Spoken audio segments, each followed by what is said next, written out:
Bienvenidos chicos y chicas a la clase del día de hoy. Vamos a continuar entonces hablando de todo lo que fue la tradición egipcia. La clase pasada estuvimos viendo las características más importantes de esta religión.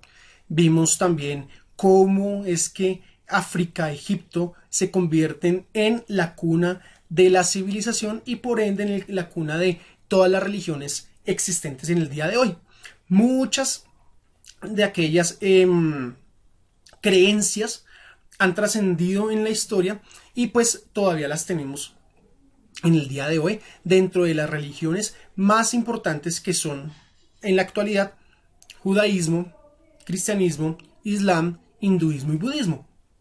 Entonces recordemos que algunas fueron, en algún momento ellos fueron animistas, en algún momento fueron panteístas y en un momento fueron politeístas y en un breve y corto espacio de su transcurrir histórico fueron monoteístas.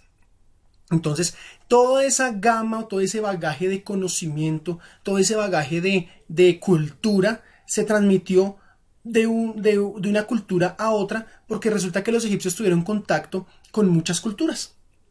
Un ejemplo de ellas es la cultura judía que vivió casi unos 400 años dentro de esta cultura egipcia, vivieron como esclavos, ¿no? Entonces aprendieron muchas de sus creencias, practicaron muchas de sus culturas y demás. Los dejé entonces la clase pasada con una incógnita y la incógnita fue ¿qué será el jeroglífico y qué relación tienen los jeroglíficos con el dios Tot? Entonces el dios de la sabiduría, ¿por qué es el dios de la sabiduría? Porque resulta que para los egipcios no se pueden plasmar ideas o no se puede explicar el mundo si no se tiene un lenguaje. Entonces el jeroglífico significa escritura santa. El lenguaje, la escritura, lo hablado fue lo único que permitió que los egipcios pudieran explicar el mundo. Y no solamente pudieran explicar el mundo, sino que además de ello pudieran tener un contacto directo con los dioses. ¿Qué nos contacta o qué nos pone a merced de los dioses? Pues va a ser el lenguaje. ¿Listo? Jeroglífico es una palabra griega que tiene una etimología y es jeros, santo, y grafos, escritura, la escritura santa. Podemos deducir entonces que no todos utilizaban este tipo de escritura, sino que la utilizaban solamente los sacerdotes por estar en un nivel de jerarquía superior y por estar en un contacto más directo con los dioses. Entonces aquí vemos tan interesante el cómo la escritura se convierte en algo sagrado, en cómo la escritura se convierte en el uso para la explicación del mundo y en el uso para el contacto con los dioses. Entonces todo lo que los dioses hacían o todo lo que ocurría se iba escribiendo, se iba grabando a través de los jeroglíficos en diferentes espacios como los templos y demás. Bueno, ¿y qué de la moral egipcia?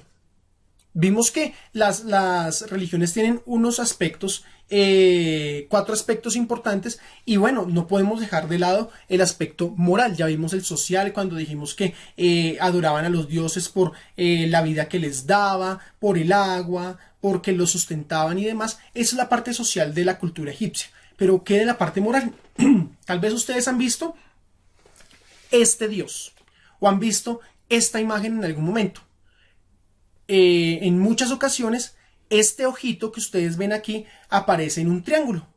¿Listo? Es el ojo que todo lo ve. Y es el ojo de Amon-Ra. Bueno, ¿y por qué aparece este ojo y qué incidencia tiene en la moral egipcia? Resulta que, como ya lo habíamos visto, Anubis, Osiris son dioses del inframundo. Pero estos dioses del inframundo permiten la eternidad de las almas solamente si ellos ven que una persona se ha portado bien durante toda su vida. Ojo, el ojo que todo lo ve va a condicionar el comportamiento del ser humano. Va a condicionar el comportamiento de los egipcios. Es decir, los egipcios se sentían vigilados todo el día. Porque Dios Amon-Ra, el dios Amon-Ra, estaba supervisando, vigilando, que era todo lo que ellos hacían. Y no solamente esto, sino que todo lo iba registrando en unos libros que se llamaban los libros de los muertos. ¿Y para qué registraban todo eso? Pues para que Osiris tomara la decisión si una persona su alma era eterna o no. Miren tan interesante esto. Se promulgaron una serie de reglas para que la gente viviera en coinonía, es decir, en comunión los unos con los otros, que se respetaran la vida, que si alguien estaba falto de algo, pues otra persona en su solidaridad podía ayudarle. Entonces apareció la ayuda al extranjero, la ayuda por la viuda, la ayuda por el más necesitado. No se podía matar, no se podía robar, mucho menos se podía mentir, ¿cierto? Entonces todos esas reglas morales permitieron un buen comportamiento dentro del grupo social de los egipcios. Y todo lo observaba entonces el ojo que todo lo ve.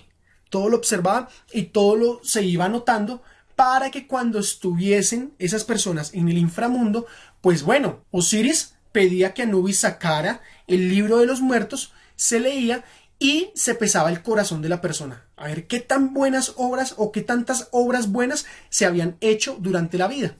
Se pesaban en una balanza, había una pluma que es la justicia, estaba el corazón y bueno, era importante que el corazón tuviese tal peso por sus buenas obras para poder vivir toda una eternidad. Entonces allí Osiris determinaba si las buenas conductas de las personas valían la pena para que fueran eternos. Miren esto, eso también se adopta en otras religiones, porque las religiones nos vienen a decir que todo lo que hagamos aquí, sea bueno o malo, va a trascender en nuestra vida después de la muerte. Todo lo que hagamos va a determinar nuestro destino después de la muerte. En el cristianismo va a decir o se va al cielo o se va al infierno, ¿cierto? Y en la religión egipcia nos van a decir vas a ser eterno o no vas a ser eterno. Entonces miren, la moral determinó el comportamiento. La moral determinó qué era lo bueno y lo malo en las culturas primitivas egipcias. Y eso nos ayudó para que nosotros también nos basáramos como sociedad y estipulásemos una moral de derecho, una moral que permitan una buena relación los unos con los otros. Ahora bien, hay que pensar en un comportamiento frente a los demás, frente a la sociedad, un comportamiento también frente a Dios, porque habían reglas y normas que determinaban el comportamiento del ser humano frente a las deidades, y también un comportamiento que determine nuestra relación con la naturaleza. Podemos observar también dentro de lo que conocemos como la arqueología que existen diversas normas éticas y morales que pues trascendían y que eran vitales dentro de lo que conocemos como la cultura egipcia. Estas normas determinaban el comportamiento ético de las subjetividades de ese momento, pero también determinaban lo que ocurría después de la muerte. Estos comportamientos, estas normas, pues podemos decir que trascendieron a otras religiones y podemos decir que muchas de las costumbres judías o que los judíos tenían en ese momento y mucho más adelante fueron costumbres adoptadas de las costumbres egipcias, fueron normas adoptadas de lo que conocemos como la ética egipcia.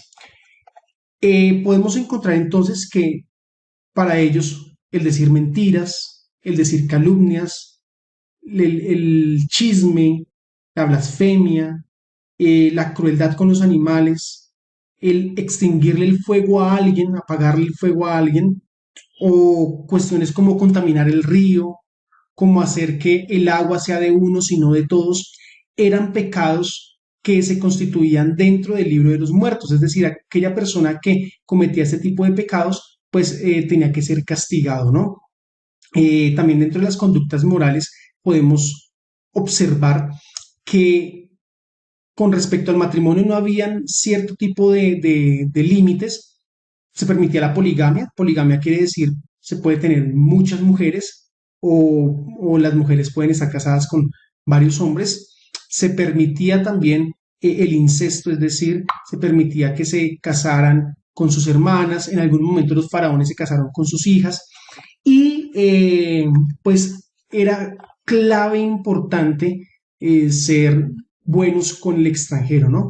aunque en muchas ocasiones el extranjero ceremonialmente era impuro, es decir, muchos egipcios no se sentaban a consumir sus alimentos con el extranjero, aunque debían ser buenos con ellos, pues en muchas ocasiones no eran considerados como puros. Para ellos era importante ser buenos con el necesitado, darle pan al hambriento, agua al sediento, ropa al que estaba desnudo, un barco, una nave pequeña para aquellos que eran náufragos, que habían naufragado en el mar, darle protección al débil, ser honestos. Todo este tipo de exigencias y normas morales, pues eran las exigidas por la ética de ese momento. Y todo esto trasciende a otras religiones. Por eso decimos que Egipto es la cuna de las religiones, Egipto es la cuna de la ética, y gracias a estas leyes que se implantaron, pues se pudo vivir, entre comillas, en armonía con los otros. Una sociedad pues muy bien organizada como lo fue la sociedad egipcia y que trascendió a otros. De esta manera nosotros terminamos lo que es la cuna de las civilizaciones y de las religiones y de la moral y de la ética como lo es Egipto, basados en las premisas religiosas, y pues más adelante vamos a continuar con otro tipo de tópicos que nos van a permitir entender las religiones del aquí y del ahora. Entonces, Dios los bendiga a todos.